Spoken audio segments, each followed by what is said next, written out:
Are you getting tired of me talking about goals yet? Well, the entire vision of Ignite Purpose focuses around truly igniting God's purpose in your life. And I feel that in order to do that, you need to focus on prayer, listening to God, and then living out, walking out that purpose in a real tangible way. In order to do that practically, I've come up with SMART goals that are a little bit different than your typical SMART goals with a faith-based twist.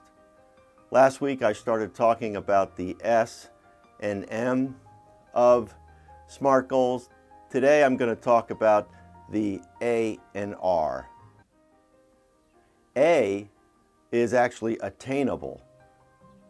In the old SMART goal thinking, it was achievable. And you might think, well, there's really no difference in those two words. But in fact, there is quite a big difference. Attainable for me really focuses on God and His plan, where when I think of achievable, I think of all the things that I need to do in order to make those goals a reality. R is actually relevant instead of realistic.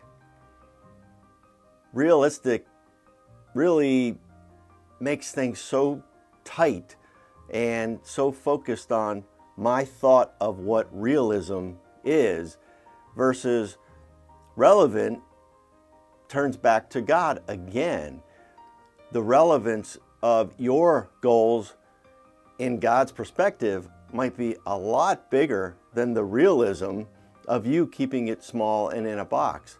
So again, as long as they're relevant to God's Word and what He's speaking to you through times of prayer, those dreams could be huge, huge God-sized dreams. I've used this passage before in Proverbs, and I'll say it again because it so pertains to this week's talk. Proverbs 16:9 says, "In their hearts humans plan their course, but the Lord establishes their steps." Now, we may be planning in our heart, and some of our plans might be too small. He may be establishing steps that lead us to the big size goals that He has for us.